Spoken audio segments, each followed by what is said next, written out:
Bonjour à tous, c'est Laura. Nous sommes le 12 avril, j'espère que vous allez bien. Je suis amenée ce matin à vous faire une vidéo, je ne sais pas de quoi je vais parler, donc je sais que j'ai un message à transmettre. Je lis des commentaires en ce moment sur le parcours des flammes jumelles et je pense que je suis amenée peut-être à donner des petites explications, mes explications qui ne seront pas bien sûr la vérité absolue. Vous pouvez aussi bien évidemment donner les vôtres. Donc là, c'est vrai que je vois souvent dans les commentaires beaucoup de messages de souffrance, d'aigreur, de colère aussi, hein, parfois de haine. Alors, j'enlève bien sûr les commentaires vraiment trop sombres, hein, je les mets pas, je les publie pas, d'accord? Donc là, si vous voulez... j'ai demandé à mes guides de m'orienter, je leur ai demandé de tirer une carte et je suis tombée sur la carte de l'amour qui nous dit « L'expérience de l'amour guérit tout et ouvre une voie de réalisation ». Alors c'est vrai que, alors déjà je vais faire la part des choses, il y a plusieurs cas de figure, il y a donc des flammes jumelles qui sont en parcours, dont le choix d'incarnation a été soit de se réunir dans cette incarnation-là, soit de ne pas se réunir dans cette incarnation-là, mais dans une autre.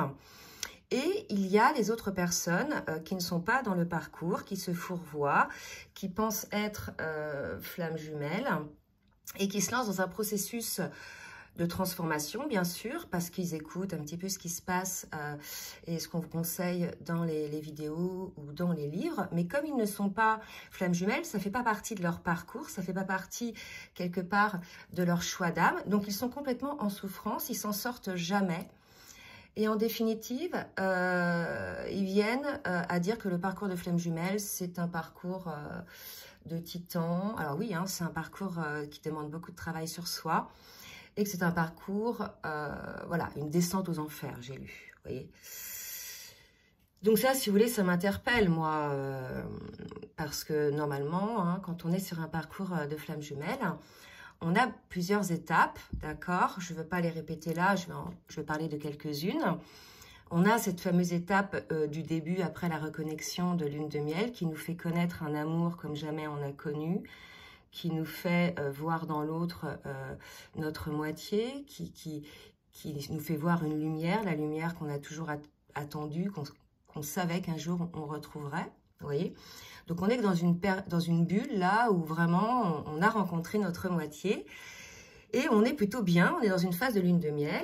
Après arrive justement la montée des égos, la montée des peurs, des blessures, etc. Puisque bien évidemment cet amour est trop beau.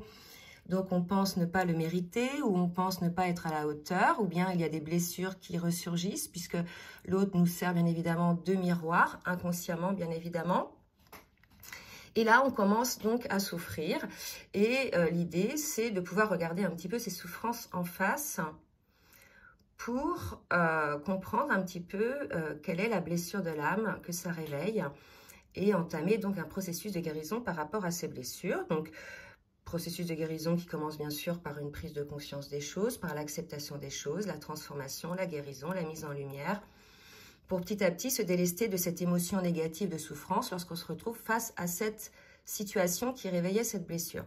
Et normalement, sur ce parcours-là, on chemine jusqu'à une presque totale guérison des blessures, quand bien même il y en aura toujours un petit peu à guérir de nouveau, hein, quand elles reviendront sur le tapis.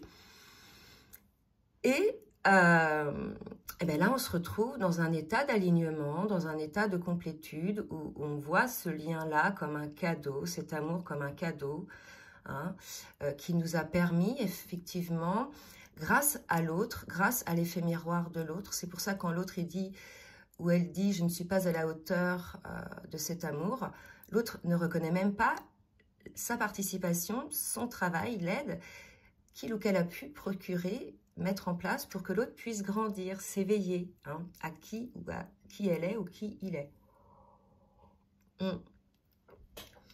Donc, si vous voulez, on a donc cette phase-là où ça réveille les blessures. Donc, on revient ensuite dans l'alignement et on voit ce parcours comme un cadeau. Et on a une forme de détachement. On n'est plus dans cette forme d'attente.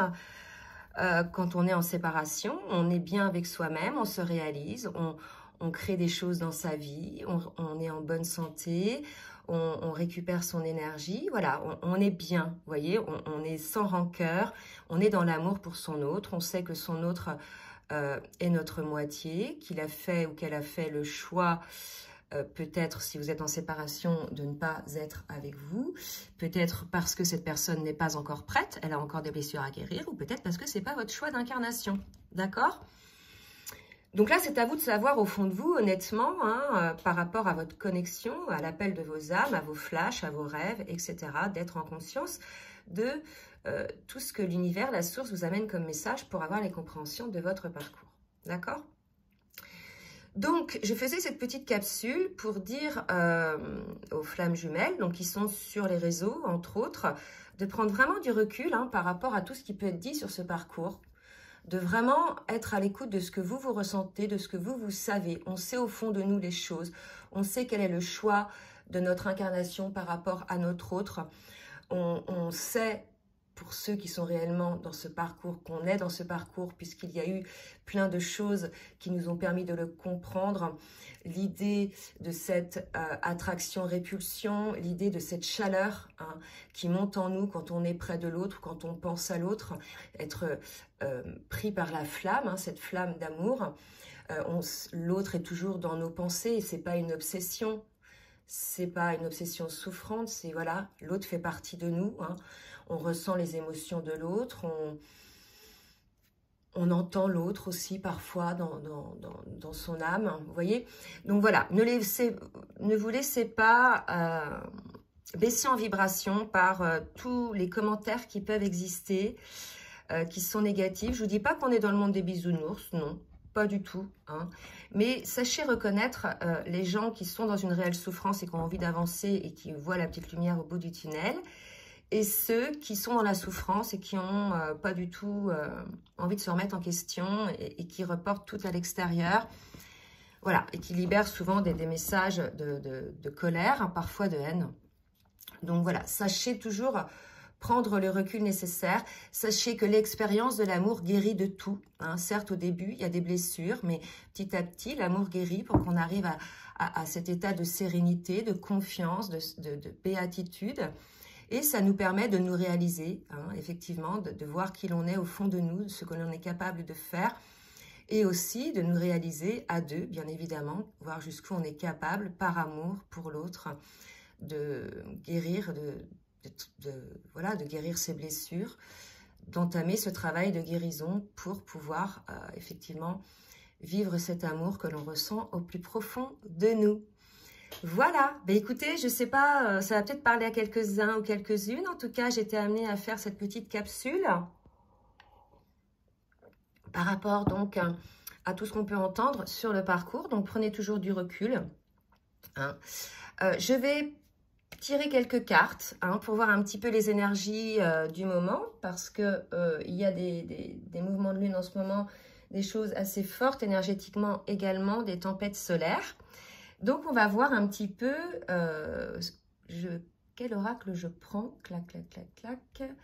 Je vais prendre donc le tarot des flammes jumelles pour voir un petit peu deux cartes, hein, où en est le lien, mes guides, s'il vous plaît. Donc j'ai une première carte, c'est la carte de la culpabilité. Et voilà, j'ai 4 cartes qui sont sorties, qui résument assez bien quelque part ce que je viens de dire. Donc j'ai la culpabilité que l'on peut avoir par rapport à ses peurs, d'accord. Là je pense qu'il y a un ras-le-bol en fait, il y a une saturation des deux côtés, d'être encore envahi par ses peurs, d'être encore peut-être un petit peu fragile, de pas pouvoir effectivement maintenir cette vibration hein, de stabilité, cette vibration stable qui est nécessaire pour pouvoir être face à l'autre. Si on vibre la peur, l'autre le ressent et ça le fait fuir ou ça la fait fuir. Donc là, pour moi, il y a peut-être les deux ou un des deux qui culpabilise un petit peu de vibrer cette peur, qui l'empêche à accéder à cet état d'amour inconditionnel pour son autre, hein, qu'il ou qui la maintient encore dans ces états assez figeants, assez lourds, assez sombres. Et on nous parle, les deux autres belles cartes, vous voyez, qui sont assez positives, puisqu'on nous parle d'espoir, qu'il y a des pensées pour l'autre, bien évidemment. Hein, je vous l'ai dit tout à l'heure, c'est notre moitié d'âme, on se réveille, on pense à l'autre, on se couche, on pense à l'autre, et dans la journée, on y pense. Et voilà, et il y a toujours, on vous dit toujours de garder cet espoir. Si vous n'êtes pas encore réunis aujourd'hui, c'est que, quand bien même vous êtes dans la complétude, hein, c'est que soit votre autre, il n'a pas encore terminé son travail, soit que vous n'êtes pas en totale complétude, qu'il reste des petites choses à régler, ou soit que ce n'est pas le moment, vous voyez. Donc maintenant, ou soit que ce n'est pas prévu. Mais en tout cas, sachez au plus profond de vous ce qui est inscrit dans votre âme, dans votre contrat d'âme. En tout cas, on vous parle d'espoir, puisqu'on parle d'espoir, d'amour. Vous voyez, pour moi, là, ça va s'adresser surtout à ceux qui ont choisi cette réunion dans cette vie-là. D'accord ? On va voir un petit peu les choses. On dit un message. Ouais, ok, je vais prendre les petits oracles des âmes amoureuses. Un petit message pour vous deux. Hein. Donc, il va s'adresser à vous deux. Hein. Donc, là, on nous dit, je veux être avec toi. Vous voyez? Donc là, on est face à une situation où la personne à la fois a envie d'être avec vous, ou vous avez envie d'être avec l'autre. Donc, vous avez un espoir. C'est dans vos pensées. Mais vous avez encore des peurs, vous avez encore des blessures qui ne sont pas totalement guéries et vous en avez complètement conscience. Et pour le coup, il y a une forme de culpabilité parce que vous vous sentez dans une forme d'inconfort, une énergie un petit peu, comment expliquer, d'inconfort, vous voyez, quelque chose qui n'est pas du tout agréable. Vous êtes attiré par cet amour, mais il y a une forme de répulsion parce que vous en avez peur. Donc là, l'idée, c'est si vous souhaitez vraiment, hein, si vous avez ces peurs-là et que vous souhaitez vraiment être avec votre autre, écoutez, regardez en conscience quelles sont ces peurs, quelles blessures révèlent ces peurs, et puis mettez en pratique la phase de guérison pour pouvoir effectivement être face à votre autre en étant en toute authenticité, en toute fluidité. D'accord ? Voilà, écoutez, je vous fais des gros bisous, je vous dis à très bientôt et je vous souhaite une très belle journée.